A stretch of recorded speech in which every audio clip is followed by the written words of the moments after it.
welcome back to my garage. Hope you're all doing well. In today's lesson we're going to talk about rheostats, voltage divider circuits, and potentiometers and how these things are used in sensor circuits in cars. So first off we're going to start with rheostats. So a rheostat is basically a variable resistor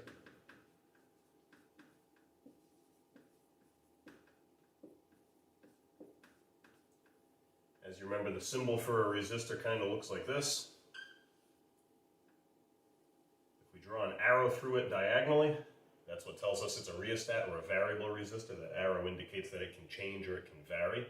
And basically, it's used to vary a resistance, which is therefore used to vary a current.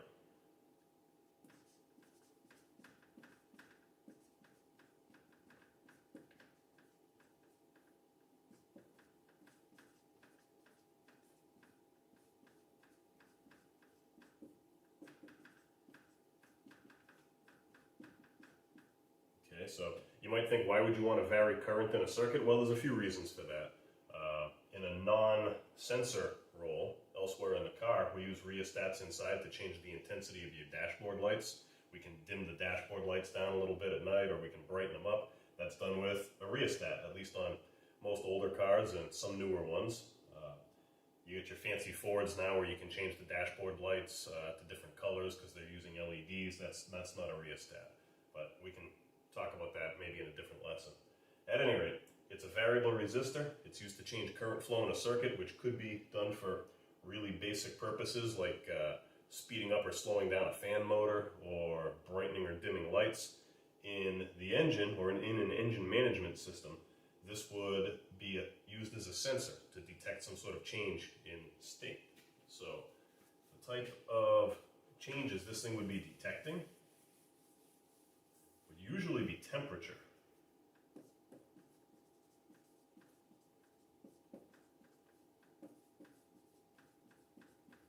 So you may wonder, how can temperature change resistance? Well, temperature sensors are made of a material that actually changes its resistance based on temperature. It's a semiconductive material.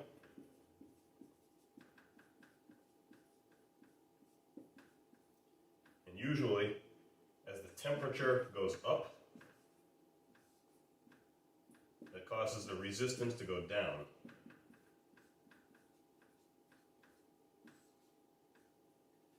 Which is known as a negative temperature coefficient, or NTC. You don't really need to worry about that too much for right now. I'm more concerned with how this thing actually works in a circuit. So on a circuit diagram, it would look like this.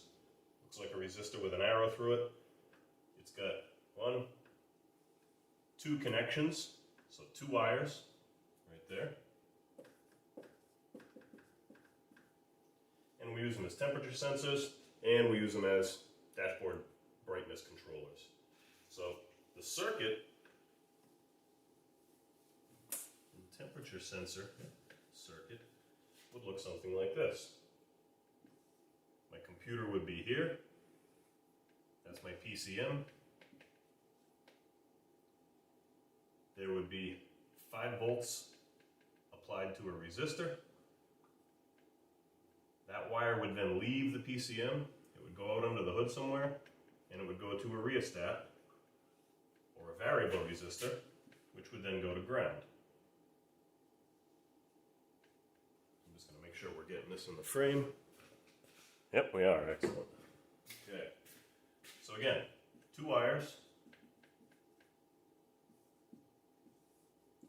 In this case, one of them is the signal wire. The other one is the ground wire. And this variable resistor is going to change its resistance with some condition in the engine. Perhaps engine coolant temperature, or maybe intake air temperature.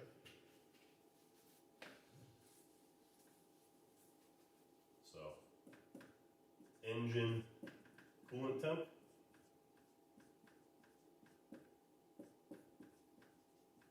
Also known as an ECT,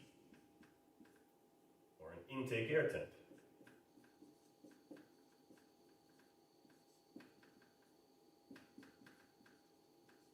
An IAT sensor.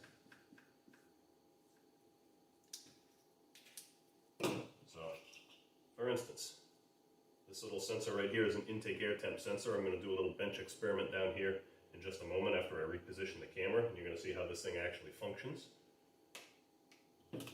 This little circuit, we should mention, between your PCM, your powertrain control module, 5-volt power supply, a fixed resistor, and a variable resistor, is known as a voltage divider.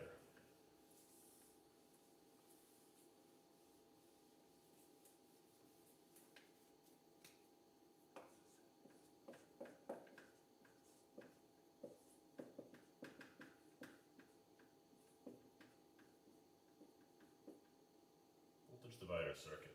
So a voltage divider circuit basically takes this variable resistance and uses it to produce a varying voltage.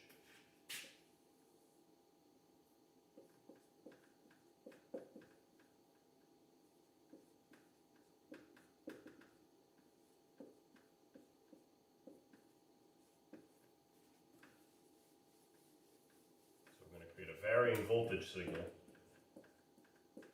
in proportion to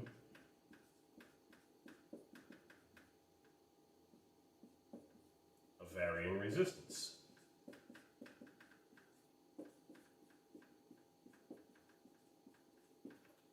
So what that means in simpler terms, as this resistance varies, the voltage in between these two resistors is going to vary.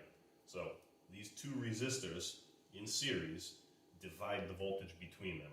Basically, it's a fixed resistor in series with a varying resistor.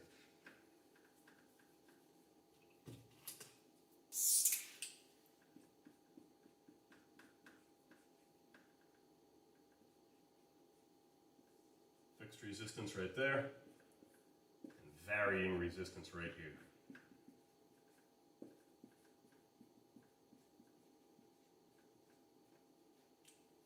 Okay, so one more time, voltage divider circuit is a fixed resistor in series with a variable resistor, and it's used to create a varying voltage signal. So if this is ground, the voltage down here is going to be 0. The PCM is going to supply 5 volts up here. That's what we call a 5-volt reference. Voltage reference. And the voltage in between, right here, is what the PCM is going to look at to determine what happened to the resistance right here. Similar circuitry is employed inside voltmeters. So DMMs use voltage dividing circuits. And there's lots of other applications for them. A lot of sensor circuits, not only circuits that use rheostats, will have voltage divider circuits. We'll come back to some other sensors at another time. So for now, a rheostat is our 2-wire variable resistor, and a voltage divider circuit is how it's wired into the car to create a signal.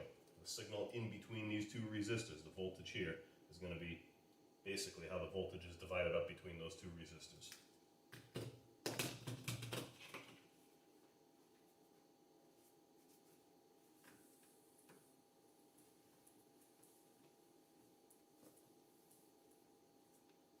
I'm going to erase all of this. I'm going to draw a new circuit here. So a potentiometer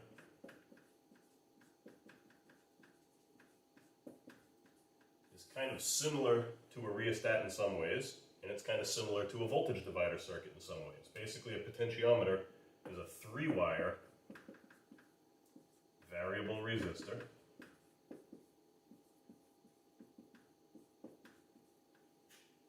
Unlike a rheostat that varies current, a potentiometer creates a varying voltage signal.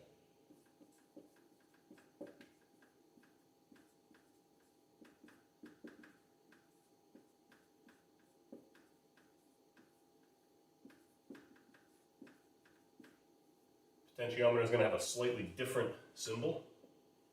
It's going to look like a resistor arrow touching the side of it, which symbolizes a moving contact. So here's our 3 wires, 1, 2, 3. Basically,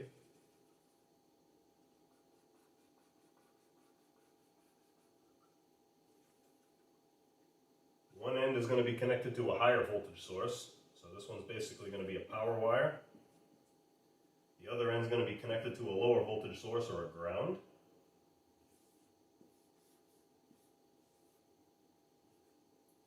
And the third wire that comes from the moving contact is what produces our signal. So this is a 3-wire varying resistor. Power wire, ground wire, and signal wire. And actually, variable resistor is sort of a funny way to describe this because the resistance from here to here does not change. That's fixed. What changes is where the signal wire touches. So motion is going to be involved in this thing. Potentiometers by nature, there's movement going on inside there. So the way this would work into a computer circuit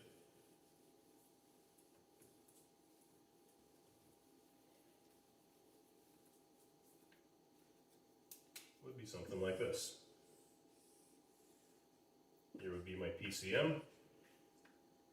Inside is my 5-volt reference.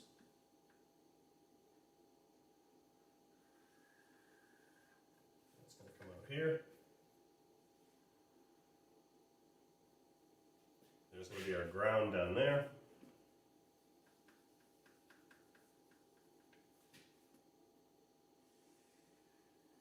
Our signal wire is going to come back to here. So the voltage that comes back to the computer here is going to be indicative of where the position is here, or where the moving contact is in position. It's also worth noting, this thing doesn't just ground anywhere. To get a good accurate ground that the computer can keep track of, it's going to ground within the PCM. So all of these wires are going to return back to the PCM. So we have our power, we have our signal coming back in, and we have our ground. Okay, so now for a little demonstration.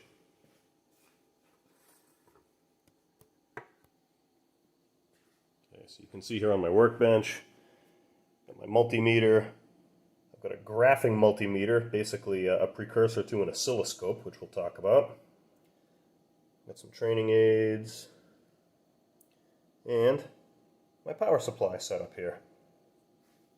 So you don't really need to see the power supply, but notice the voltage right now. It's set at 12.6. I'll set the camera up right here. That should give us a good view. Okay. First thing we're going to look at is my multimeter and my carpenter's pencil. This isn't just any carpenter's pencil though. This one's been sanded down on my belt sander to expose the graphite or the lead inside. So you may or may not know that graphite is conductive. It's not a great conductor. It does kind of produce some resistance, but it is a conductor. So if I hook my leads to the very bottom and very top, this carpenter's pencil measures about 8 ohms. If I was to knock the lead off, move my meter lead along the length of this resistance, it's kind of tricky to maintain a good connection. 9, 8, 7. Keep losing contact here. Maybe if I lay it down, I can put a little more pressure on it. There we go. Notice as I slide it, as my red lead gets closer to the black lead, the resistance keeps getting lower and lower because the distance between them becomes less, and therefore we're having an easier path for current to flow through. This tiny current that's flowing from this multimeter has a shorter distance to travel through less resistive material, so the resistance goes down. So notice 2 wires and a variable resistor. What do we have here?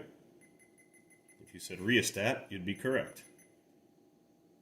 Okay, so I'll give you a quick demonstration of how a rheostat could be used in a real basic circuit. I'm going to bring our light board over here.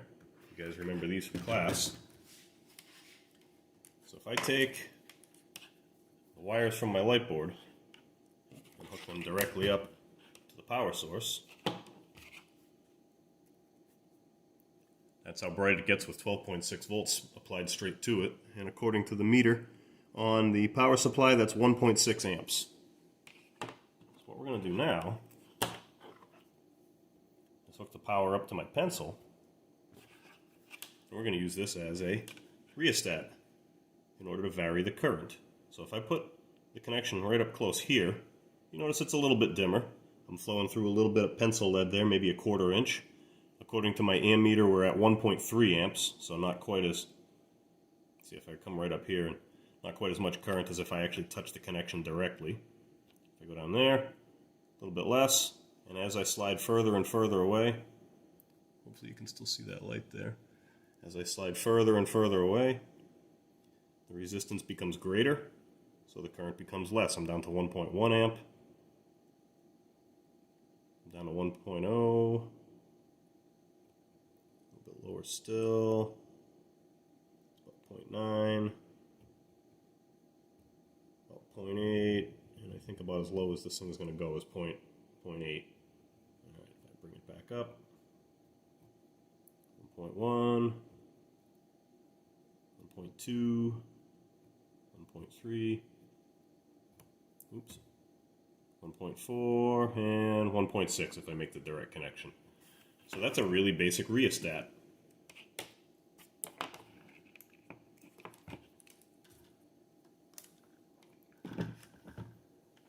As promised, this one right here is my intake air temperature sensor. This little black part right here, that little temperature probe, sticks into the intake manifold and bolts in. And you see the two terminal pins I'm hooked up to there. I've got my alligator leads on there, a yellow and a green. I'm going to bring our multimeter back into the frame.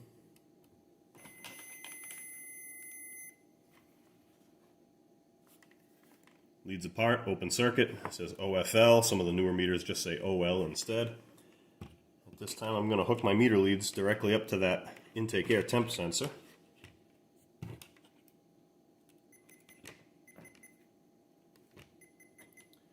Pick it up and hold it. As I mentioned, rheostats can be used as, or temperature sensors are used kind of as rheostats. The resistance in this sensor is going to vary. Uh-oh, my lead's just shorted. There we go. The resistance in this sensor is going to vary based on the temperature. So sitting here at room temperature, it's got roughly 2.5 kilo ohms, or 2,533, 32 ohms right now. Keep in mind I'm holding this sensor. The temperature of my hands is going to raise the temperature of the sensor, which is actually going to lower the resistance. So watch when I grab a hold of this little sensing element. Watch the resistance, see what it's doing. 6, 5, 5, 5, 4, 5, 3, 5, 2, 5, 1. So if this sensor is built into a voltage divider circuit, this varying resistor in series with a fixed resistor inside the PCM, 5 volts will be supplied to the first resistor. One of these leads here will be grounded, and then the wire in between, the voltage is going to vary on it, and we're actually going to create a varying voltage signal off of this varying resistance, which you notice just keeps falling, and I'm not going to just hold it until it stops falling. At some point it'll reach a minimum based on how hot my fingers are. If I let go, just for a second it stays put, and almost instantly it starts going back up. So as the temperature falls, the resistance rises. 0.8, 0.9, etc. Okay. So again, one last time. Rheostats are just resistors with 2 wires, and they're kind of most useful as sensors when they're built into a voltage divider circuit, which then will create a varying voltage out of this varying resistance. Okay, so back to my carpenter's pencil here.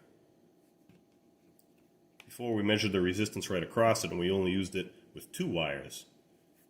This time I'm going to use it a little differently. I'm going to take the leads from my power supply. First I'm going to turn the voltage down. At 12.6 volts this thing actually gets kind of hot and starts to smoke. So I'm going to turn this down to 5 volts, just like we would supply in a voltage divider circuit or in a potentiometer circuit. And we're set at 5 volts now. I'm going to connect the positive to one end. I'm going to connect the negative to the other. I'm going to switch my meter over to volts. You'll remember that that little sine wave symbol is volts AC, and the straight line is volts DC. I'm going to take my black meter lead and untangle it.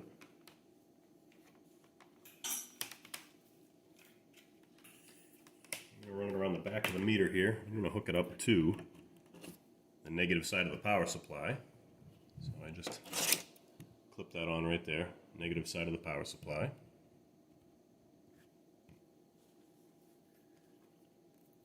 Take my red meter lead and my pencil now turned potentiometer, and we're going to read the voltage. So as you might guess, if I connect my red meter lead down here very close to the negative side, the voltage is very low, 0.69, 0.7. As I slide it higher and higher, closer up towards the positive, you notice the voltage goes up. 1.3, 1.4, 1.9, 2.3, 2.7, 3.3, 3.7, 4.0. Notice my meter had to move its decimal point there. That's where the auto range takes over. Get up here, 4.16. If I actually touch the yellow alligator clip directly, 4.99, basically 5. So I've got some resistance in my alligator leads. So that's how a potentiometer differs. 1, 2, 3 wires. One of them is a power wire. One of them is a ground wire. One of them is a signal wire going back to my PCM. The PCM is basically a giant voltmeter with some brains built in. Now, you can use a DMM or a voltmeter to evaluate a potentiometer, but it's not perfectly accurate because, as we said, potentiometers are mechanical. There's motion that takes place in there. There's a moving part. So I'm going to put my multimeter aside for the moment.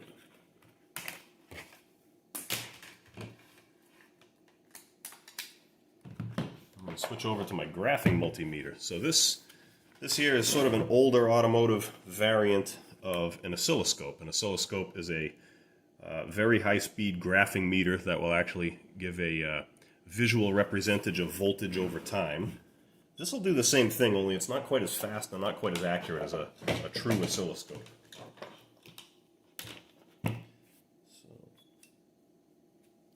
hopefully you can see on there, yeah, we have kind of a graph. As you see here from the right side to the left, a little line just traced across. Basically from the left to the right is time passing, and at the moment I've got my meter set to graph 5 seconds worth of time, and I've got it set to graph 14 volts worth of voltage. So we're going to connect these leads just like our voltmeter was just a moment ago. Black on ground, and the red is going to be my moving contact. I'm going to try to move this closer so you can see better. That looks pretty good. Okay, so when I touch down here, and actually this pencil does get warm even at 5 volts. When I touch down here, you notice it came up off the bottom, right where my finger's pointing there, 0.76 volts. And as I slide it up, 0.9, losing connection. All right, so slide this up further. You notice the graph rises. Slide it down. Notice the graph falls. And you notice as I get a bad connection, we get these little spiky marks in there. We're going to come back to those in just a minute. For the moment, I want to change my voltage range down to 5. This should give us a more pronounced graph as I slide up and down our makeshift potentiometer.